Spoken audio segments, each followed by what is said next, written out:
Hi, everybody. So, I want to talk about being unalived by way of emotional or spiritual destruction.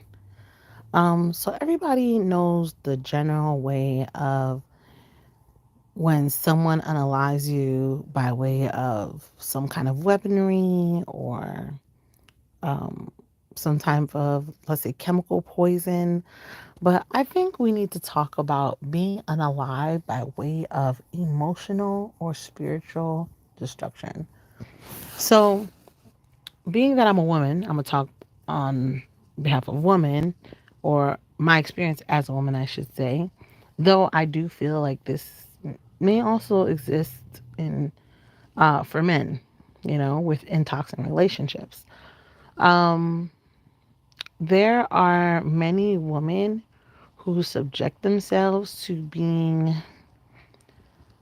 oft or sickened to the point of being unalived by way of being in these emotionally unhealthy relationships. And in my opinion, there are some men that are actually, I think if they could, they would just unalive you, in the regular sense, violently.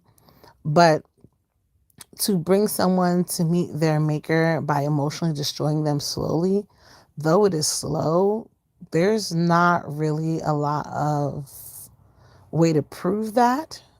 And it's a lot less messy, right? You can act as if, you're the grieving spouse or significant other, but you can definitely get off with not being looked at as the one who left, or people could feel bad for you when you're that person. So, there was a Reddit, was it a Reddit stream or a Reddit post, and it was like when you start to despise your significant other, and the amount of men that posted on it and were saying how much they didn't like the said particular person, but for some reason wanted to feign in one instance liking them, but in another instance doing things to show them that they abhor them. It's something I really can't explain, but I know there are millions of women that have gone through this, been in a relationship with someone and wanted the relationship to work, did things to make it work, tried to ameliorate the situation by either changing certain things or meeting halfway, only for the goalpost to always be moved. And the person might say they want to stay, which is something I never understand. Like, I don't understand why men say they want to stay and then do things to show they don't want to stay. But I'm starting to realize that many people are cowards. I think we're raising a generation of cowards, a generation of people that don't stand by what they say, mean what they say, and say what they mean. I think we need to start raising a generation of men that can stand by something with conviction, not just verbally saying, I'm going to do it. And if those parameters change, if, there are certain variables that made that situation change, to say, you know what, this isn't working anymore. How can I remove myself from this contract or from this situation? And that's not what's happening, unfortunately. Unfortunately, there's a lot of people, and I will say men, that would prefer to emotionally destroy you until you're so sick and you're dying and they could just remove themselves without having to deal with emotions, sadness or crying or a breakup, where, they said, hey, you know what, I'm done with this. But it would be such an easier thing to deal with. So how do we change that narrative? How do we get out of this these type of predicaments? And we can't really change how people are, but what I would want to say is I would hope that many women would start listening to the symptoms, the signs. Symptoms are things that you can visibly visibly quantify and see, right? They can be quantitative or qualitative, but there are things that you could quantitatively see. So when someone is in a relationship with you and you say, you know what, I want us to be closer, we're not spending time together, and the person says, yeah, sure, I'll do it, please don't leave, and then they don't do it, they just don't want to do it. Like, I think we should stop explaining why this isn't getting done. We can only go by the actions. So if you go in psychology, they'll tell you most people believe um, people's actions in terms of their body language more than their verbal. And you'd be surprised how much our body languages are more true to our subconscious, right? Or to our conscious that is silent to others. We need to make sure that when we're not seeing what we need, that we unapologetically remove ourselves as women also and say, hey, you know what? This is what I need for you. And I've noticed that this isn't being done for me. And this isn't going to work for me. So I'm going to have to part ways.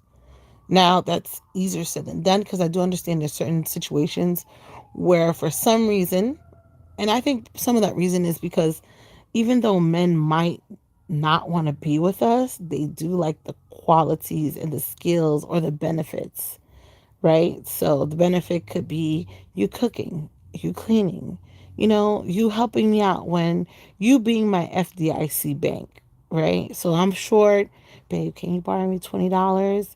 You being my life coach. I'm down and I don't really want to talk to you all the time, but like a phone app, I want to be able to pull you out and say, hey, so I'm going through and I need pep talk. But we have to realize that we are not owed to give that out to people who are not our significant others in the truest sense of the word. Someone who doesn't love us in the truest sense of the word. It's almost like when there's a TikTok video going on up online, and this gentleman specifically said that he invited a woman over, or a woman was coming over to his home, and he asked her to get money or get some kind of food, and she said, I won't be able to do that, because he didn't want to offer to send her the money or whatnot. And he said, you know what, I don't understand why she didn't do that. But at the same time, they're not in a relationship. He clearly said, this is someone I was dating for months at a time, I believe 6 months. Why do I owe you that? I think we need to stop weaponizing guilt against ourselves as women. Because we have to also realize there was a time when men could not get access to us without even being chaperoned. We've come into this new period of time, but there was clearly a time that young girls could not even speak to a man without being chaperoned by an adult.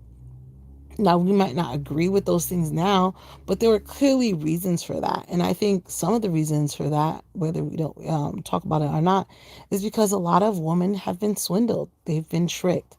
They've been impregnated and their kids are not taken care of. So you're getting this these children, this legacy, and then, my daughters are not insured some kind of safety, right? Um, it's unfair to con me into being with you when you have no intention. Now the conning is more silent, it's more quiet. And sometimes the person is with you in that space, in that room, in that marriage, but emotionally they're not with you. Emotionally they're not there. Emotionally they're mistreating you. They're abusing you to the point of you being sick, you having high blood pressure, you being in the hospital. And a lot of people, a lot of women in marriages, as I was a woman in a marriage, so I understand. There are a lot of women who are in marriages who were in these relationships, and these men are purposefully, heinously unkind. They're just mean on purpose. And I think we need to stop explaining why are you being mean. And the meanness doesn't always start off like that, right? Sometimes men can be like snakes and they can hide themselves. And sometimes maybe they did like you at some point and that shifted. And maybe they haven't grown a pair to be able to say, hey, I'm unhappy and I want to leave. But either way, we need to stop explaining why this person isn't fulfilling certain things, obligations as a husband, as a partner. Like a husband is supposed to be a partner, right? You're supposed to care for me. If you have a husband and you can't get one hug out of him, it's because your skin makes him want to crawl. He feels like it's like a roach crawling on his skin. Your touch is vile to him. This is my general opinion. Because when someone wants to be next to you, they're going to want to touch you and engage with you in an affectionate way, not just depositing his seminal fluid inside of you. That's different. That's something that men do without care, too many of them, sadly. But to actually be in a relationship with someone, to care for someone, that's different. When people start to get cold and notice your sadness and ignore it in your face, that's a sign for you to have to get out. You're literally in a get out movie and you need to run. You staying after noticing all these things means that somewhere in your mind you feel that you're not worthy of being loved. And then that becomes self-abusive or becoming a willing victim. Don't put your neck out there for a vampire to suck your blood. If you know someone's a vampire, acknowledge it. And if you want the blood in your body to circulate to give you sustenance, you shouldn't be there. And that's a hard thing to do. Sometimes, unfortunately, there are many women that don't want to leave because they're thinking, well, you know what? I don't want to start over. But every day you sit there is less time you have for happiness later on. That's how I see it. Like I said, I was in a relationship. I was married for a long time, years, like okay, more than a decade. Decade past that. Okay, more than almost 2 decades. So I understand. But from my perspective, as a now 40 something person, almost approaching a half a century, like literally, I've been on this planet for almost a half a century. My thought is, I only have this much time left. Why am I going to sit here in sadness and be unhappy when I only have so much time left on this earth? And I think a lot of us women, a lot of us people need to think about that. That time is not stopping for us. And we might not have more time left. Yes, in my family, people live for a long time, but that's naturally. Other things can happen, accidents, strokes, anything. So I think we need to stop bargaining in our mind and saying, well, I've already been in this relationship for 10, 15, 5 years. I should stay. No, because the longer you stay, the less time you have for happiness. And the longer you stay with someone who doesn't want to be with you, the meaner they get, the more emotionally abusive they get. Sometimes many won't get physically abusive, but a lot will become emotionally abusive, emotionally distant, emotionally cross. And some people can't put in their mind to say, well, we've had this relationship for this much time. And you know what?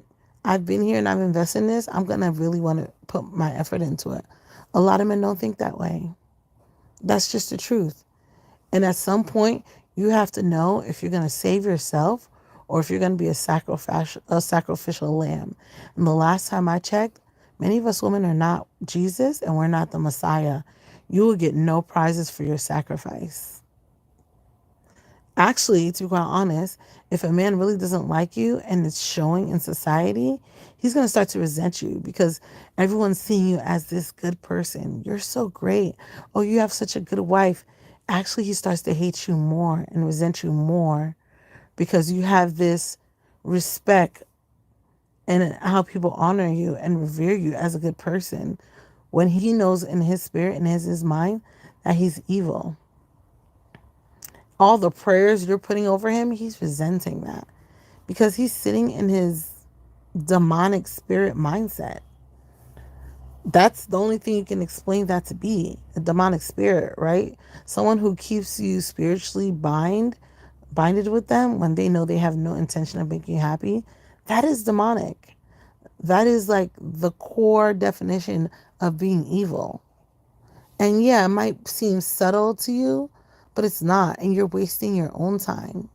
You're putting yourself in a situation for you to have to go to therapy. You're putting yourself in a situation for you to have to, be on antidepressants, for you to have high blood pressure, for you to now be diabetic when you weren't. And it's one thing to not know, but I think in this day and age, with all this information we have online in the internet, we now know that when someone doesn't want to be with us, and many men, sometimes they don't want to be with us, and they're purposefully showing us that. And really, if you want to be a good wife, sometimes being a good wife is to let that person go, to let yourself go. Because the covenant that you guys had, it was broken a long time ago. And now, really, you're living in sin because you're not married to that person. You're not married anymore.